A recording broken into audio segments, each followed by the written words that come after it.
started in a second, everybody. I appreciate you all being here.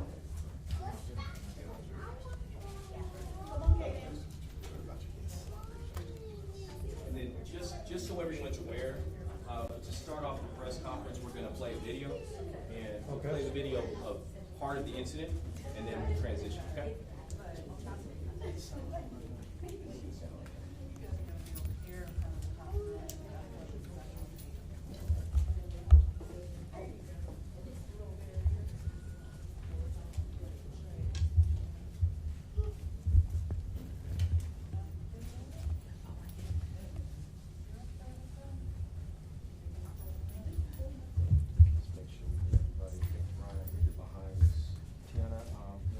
Side. I think maybe you want to come on this side.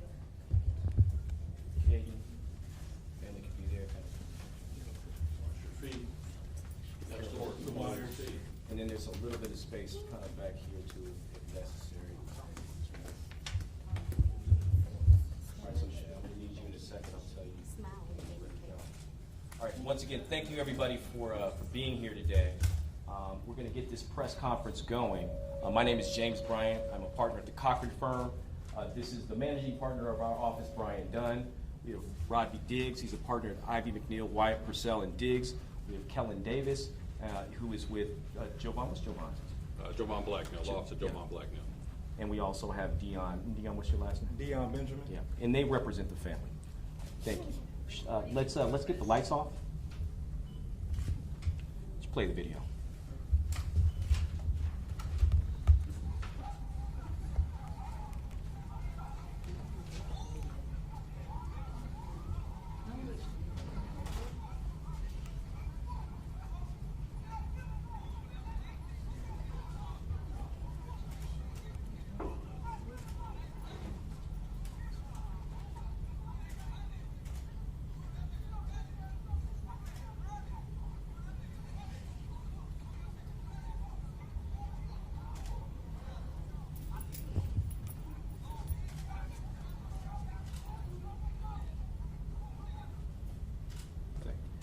Stop it now. Shay, please come in the lights.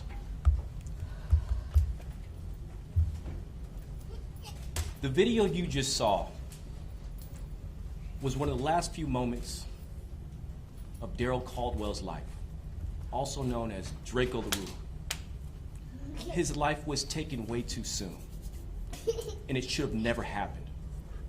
As you saw in this video, Mr. Caldwell was essentially lynched by over 40 to 60 people. And as you also saw in that video, Mr. Caldwell had no security. That video ran for a full minute. A full minute. And you didn't see one security officer there. What you also see, you saw a large fence open up where people were streaming in and out, in and out. The concert, once upon a time in Los Angeles, had over 50 of the most iconic music artists in the industry. But what we also know is that it was in South Central Los Angeles, and they had invited a whole host of hip-hop's greatest rappers. You had Snoop Dogg, you had G-Unit, you had YG, you had so many people from so many different eras. And you also knew that there's a possibility that there could be an element of danger. You had Bloods, you had Crips, and affiliations amongst them. And we all know that those groups don't go together. So what happened this evening? On the evening of December 18th, 2021, Live Nation, C3 Presents, Bobby D Presents, and a whole host of others failed Mr. Caldwell and his family. Here today we have Tiana Perttu, and we have his son, young Caden Caldwell. And he will never, ever see his father again. And yes, the people who murdered Mr. Caldwell will be held accountable, and we're going to allow the district attorney to do that. But what I will say is this. This should have never happened if those promoters had actually had the proper security protocol. Yes. And that's what happened. This was a preventable death. And this young man of 5, who we hope to live, who will live to be 100, Yes. will never see his father again. And he loved his father, and his father loved him very much. Now, some of my colleagues today are going to be speaking. We're also going to hear from Ms. Pertu, and we're going to hear from Caden himself about how this has impacted his life. But what I will tell you is this. Those who failed all of those artists, and more specifically, those who failed Darrell Caldwell, Drakeo the Ruler, they're gonna be held accountable. Yes. Because the world lost an amazing artist, a beautiful human being, a father, a son, a brother, Speak, Jim. and a friend for so many, and a caretaker for so many. All right. I'm now going to have my colleague Rodney Diggs speak for a moment. Thank you. Hello, everyone.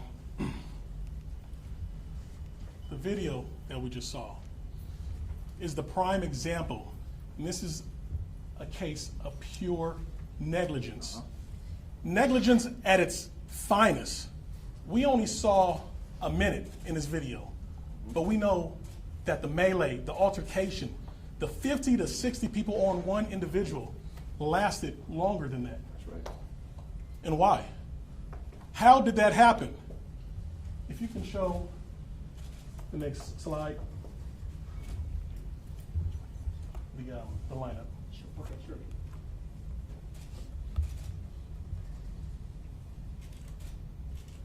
You see here a lineup of icons, up and coming entertainers such as Drakeo the Ruler.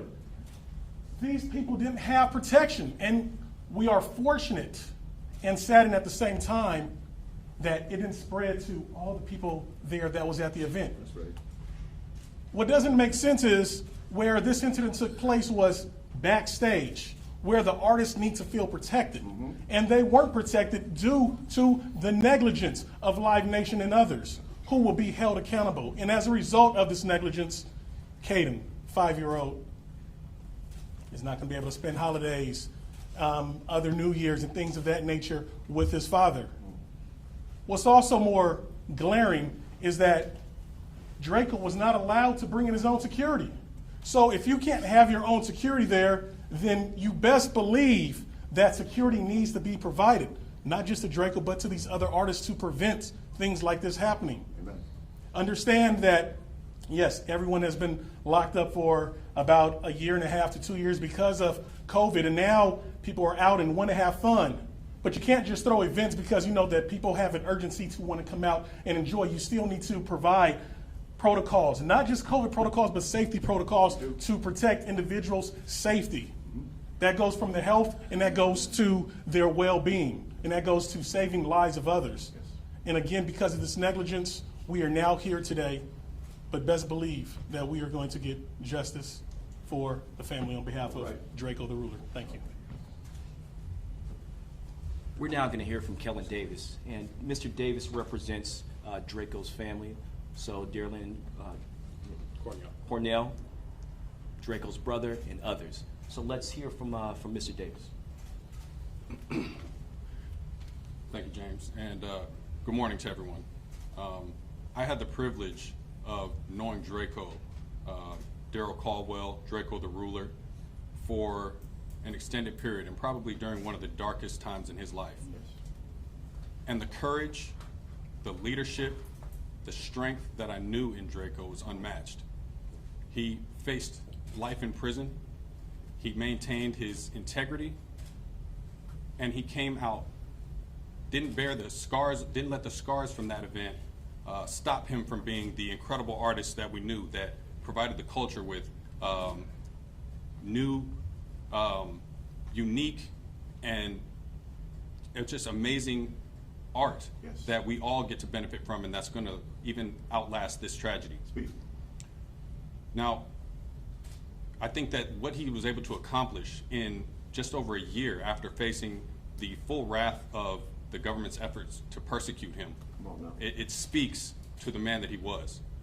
I know from my experiences with him in the way he spoke about his son, Caden. I know the way that he took care of his family. And what we lost was a friend, a leader, and the entire culture, the city of Los Angeles, and the entire culture has suffered a loss from this, but none more than his family. Now, as my colleagues mentioned, I represent Draco's mother, as well as his brother, and several other of his friends who were present at the event that led to his death. And they also suffered because of the negligence of the parties that we discussed earlier. There was absolutely no reason for this to have happened. And let's be clear, this was not just an accident or something that happened. This was extreme negligence, and this was a targeted assassination.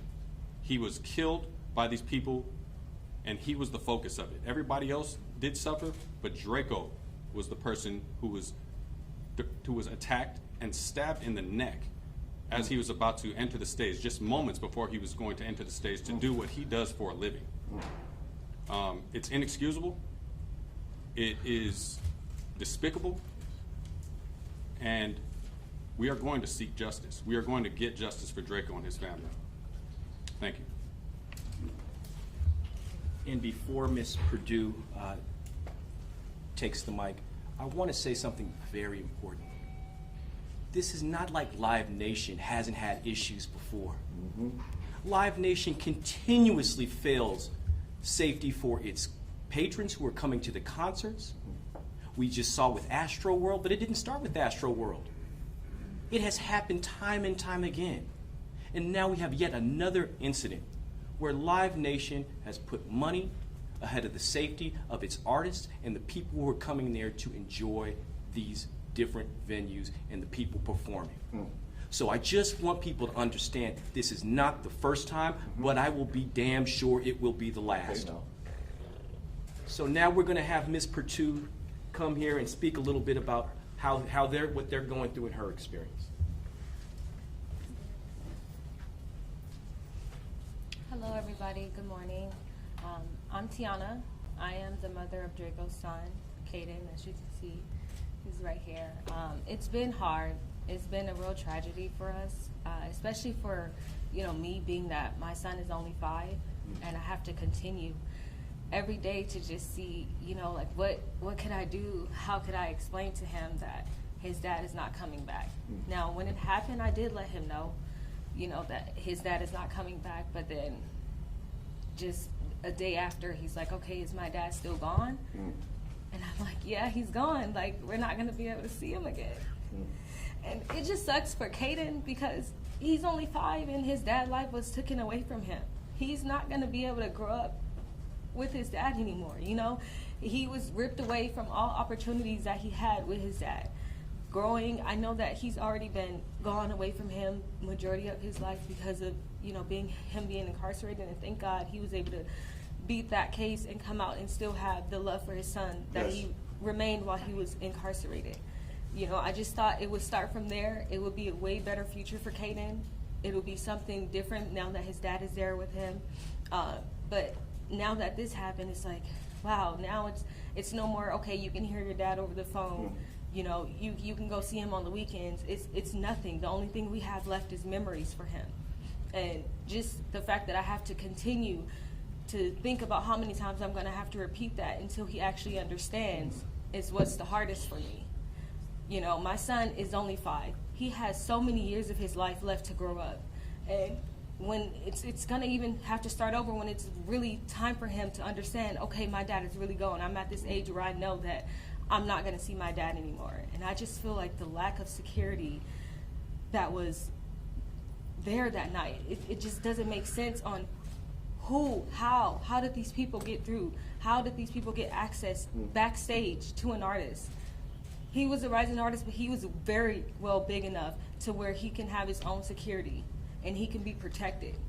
And the fact that he wasn't, it just shows like, where was anyone? Where was anyone there to help him or to help his entourage? Where was the security? You want to say something, baby?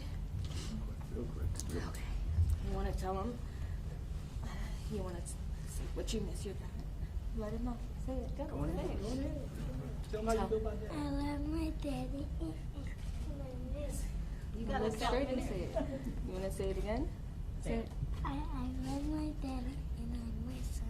And literally, we spend days listening to his music. Every time YouTube comes on, he wants to listen to his dad because that's the memory that he has left. His dad being on stage, his dad performing, and it sucks that he's never going to be able to be on that journey with him again. Thank you.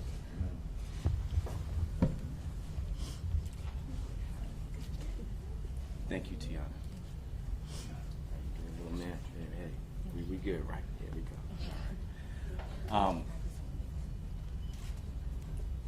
Something that's also important that I want everyone to know is Mr. Caldwell didn't die immediately. He suffered for hours and hours. And this good brother, Mr. Davis, was at the hospital for those hours by his side. And so, Mr. Caldwell's memory is not going to be left in vain. And with that, we'll open things up for questions. Thank you. Yeah, so we're gonna do questions, and I know I have people on Zoom, so. Yeah, I do. So raise your hand on Zoom, and I'll get to you, and then who has questions here? Go ahead, Ted. Can you describe the context of the video? Because I was reading that there was like a decoy attack and then a main attack. So can you describe what we're seeing in the context of the Sure. The video, part of the video that we wanted to highlight, it wasn't as to what happened initially. This particular point in the video is towards the end where we likely believe the actual murder happened, or at least the injuries occurred to Drakeo at that point. So it's sort of towards the end of the overall fight itself. But if you'll notice, people are coming through that fence originally, and that fence is the outside. That's the public right there. People are coming in. They're able to corner Drakeo, and again, it's approximately 40 to 60 people were able to get into this area who were adverse to Mr. Caldwell, and then they closed the gate back up to then corral him back in. And so that's sort of the end of ultimately the fight. But it's for that minute period that's what happens. Now, as far as the corralling, what we do know is this. When Drakeo appeared with his group at the initial security checkpoint, they prevented over half of his group from entering into the security. They said there's a COVID protocol, so we can't let the vast majority of your entourage here. They only let approximately 6 to 8 people, including Drakeo, into that staging area where you're going to go to the backstage. And when he shows up, again, maybe Mr. Davis can talk a little bit about that, but we do know that when he shows up, approximately 40 to 60 people, many of them dressed in red, then begin the attack. And so that is to the extent that's what I know. And I wanted to show that video so that people understood the security problems here. How does that happen? Right. So this is after he's been attacked, and how far is he away, like, at this point? Yeah. Timeline-wise? So maybe I could shed a little light on that. So when you mention a decoy, the way that what we know about how the incident happened is that there was an initial fight involving less than the hordes that we see in this video. And as that seemed to have started to simmer down, that's when we see this surge, this absolute surge of so many people that just overwhelmed Drakeo and the rest of his friends. And that's when we believe that knives came into play. And This video was taken after that happened? this is the moment that we believe, this is right around the moment that we believe that Drakeo was stabbed. That surge? Okay. Correct, And correct. he's how far away from that video? You can see him in that video. You can actually see him in the video. He's wearing the black with the kind of the white letters there. You'll see him toward the bottom right of the screen, where he's still fighting, and eventually he starts trying to block the stabs, what we believe are the lunges to stab him. It's actually happening? Yes, it's happening in this video. And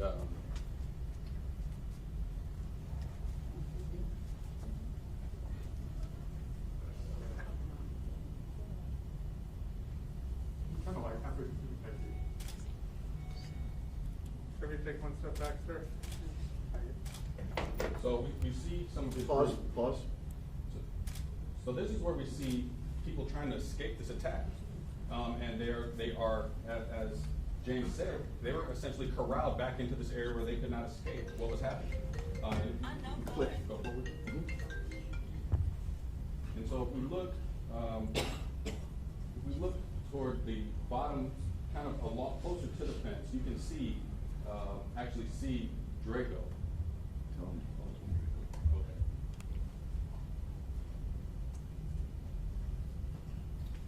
So we see some of the melee going on. This may be. Yeah, this is going to be a better angle. You'll see Draco toward the top of the stream. That's his group. Draco's on the far top of the group. Can you point to him? So you'll see him right here, right there with the black jacket with the white letters. We will just back up for a millisecond. Yeah. They're just barely. And you can once you see there we go, right here. Yeah. With the white Stripe? Yeah, right here. Right here. Right here. Got it. That's it. Thank you. And just really quick, to the big takeaway from this, the big takeaway from this is the lack of security. So again, for at minimum a minute, you see no signs of security at all. And there's this fence that allows people from the outside to come to where the artists are to go to their stage. The backstage, there should be security there. There is no one there. And so that's the big point of liability as well. That's the negligence, the failure to provide security for these artists and also for the safety of the other public. I'm sorry, what would just want to follow up, can you describe the nature of the lawsuit then? What are you suing and for what amount? Well, we are suing for negligence, wrongful death, survival action as well. The amount we don't have at the moment, but if you want to speak more on that. It will be no less than 20 million. Live Nation, Bobby D Productions, C3 Presents, and there will be others as well. So these are all the promoters and Live Nation that you're filing suit against? That is correct. Okay. Just for clarification, so what you were depicting is you have a fence perimeter that separates the concert goers from the artist's entrance backstage area, correct? Correct. Okay, and so you're claiming that there was no security personnel manning those access points of that security fence? Anywhere. Anywhere? There was no security I'm present. sorry, to the microphone. Excuse me. There was no security present for any portion of the attack that happened, either the initial fight or the surge that ultimately resulted in his death. And this, as my colleague said, this minute clip here, it kind of highlights the main kind of the climax of what happened. But this went on for an extended period, and there were no security present. We're not saying this hyperbolically. I mean, literally, there was not any person from security personnel or law enforcement present for that. This venue, these huge artists like Draco, they bring the fans. The fans bring the money. And these people had one job. These promoters and the people that held the venue, they had one job, and that's to keep these people safe. And it's a wholesale failure to do that. Question, if you would, did not only Draco, but did any of the other artists or their management personnel with express concerns about security there at the site, or was it brushed off by Live Nation? Good question. That is a good question. I can't speak to that right now. Maybe James can. What I can tell you is this: it's standard protocol to have a full-on security plan, and so you didn't necessarily have to raise a concern that I might have a security issue. There was enough in the media to know that after Draco had beat his case, there were certain elements that were targeting him. That is clear. So there was absolutely, as far as we can tell, no safety protocol that was set up to ensure that people were safe. And the reason why we say this is that you saw an entire video for 1 minute, and during that entire minute, you never see a yellow jacket, you never see a law enforcement officer, you see no one. And it isn't until, and there are some disturbing videos out there when Draco is laying on the ground, finally being helped by EMT. It's not until then, and I'm assuming that was several minutes after the incident occurred, that law enforcement and EMT showed up to try to save his life. There was no discussion, concerns, anything else from Live Nation You know, saying we've got the security handled, it's not a problem, and did any of these artists, including Draco, say, wait a second, this isn't enough, we may have a problem? At this point, we're unsure as to what those discussions were, but I think that based upon your typical standard procedure when you're having a concert, most artists feel fairly safe because they believe and they trust that the promoters have set up a proper safety protocol. Meaning that they don't necessarily have to bring their own security Absolutely. contingent. Correct. So, does anyone? I think there's on Zoom another- have a question? oh, I'm sorry. We can't ignore our Zoom Sure. participants. So does anyone, on Zoom have a question? Because if not, we'll keep going. It doesn't look like it. Okay, we'll keep going. Yes. So- Right, is this going to trial, or are the offices open to start talks and negotiating? And what do you want to see done for future festivals like this, where you've got A-listers and thousands of people going to come? You know, it's too early to tell whether or not this will go to trial or discussions will make sense. I can tell you we'll be filing the lawsuit the top of next week. Here's what I want to have happen, and we've seen this time and time again. I want people to take security measures serious. That's what I want people to do. There are plenty of promoters out there who have flawlessly, and I've represented a lot of entertainment artists over the years, who have flawlessly executed security plans to ensure that these artists are safe. I need Live Nation and all those involved in this particular production to do better. Yes. And to come up with security protocols that keep not only the artists safe, but also the people who come there to celebrate safe. Is there any information that could indicate that he was in danger at that concert? So, I mean, Mr. Davis, do you want to talk a little bit about the potential threats to his life? Sure. So, what I think was clear from the evidence that we have so far is that Draco and his group were treated differently than other artists who were able to have these huge entourages come in. We know that following the context of the criminal case that I was a part of, we know that there was fallout from that case. We know that it spread kind of through the music industry. We know that it spread throughout South Central Los Angeles. And it's important to note that this concert happened at Exposition Park, which is essentially in the heart of South Central Los Angeles, adjacent to where it's no secret, whether from law enforcement or anyone else, of the violence that can take place in that area, just in the neighborhoods just outside of where the event happened. And so I think that the threat to Draco in coming to an event where he's really coming to make a living, right? It is where I think that it's inherent with the nature of the other artists that were invited, the location of the venue, and the promoter's knowledge of Draco's history with the criminal justice system, where he was ultimately exonerated. But as we know, unfortunately, even where a person is proven innocent, he's exonerated, there is fallout from that. And that was known to all the promoters at the time this happened. We'll take two more questions and then we'll wrap it up. Now, some of the other artists, the headliners, did they have their own personal security at the venue? We're not sure. Oh, you're At not this sure. point, we don't have those answers at this point. Still, does anyone on Zoom have questions before we wrap?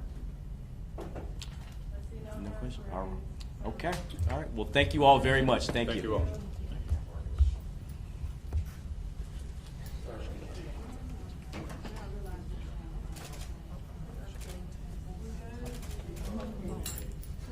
Okay, if you want the video that we showed, send me an email. Make a video. I have your email.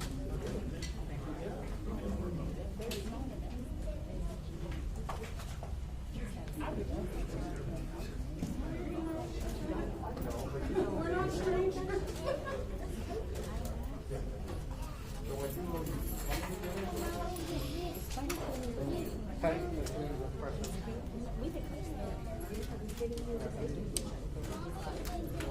Keep the key.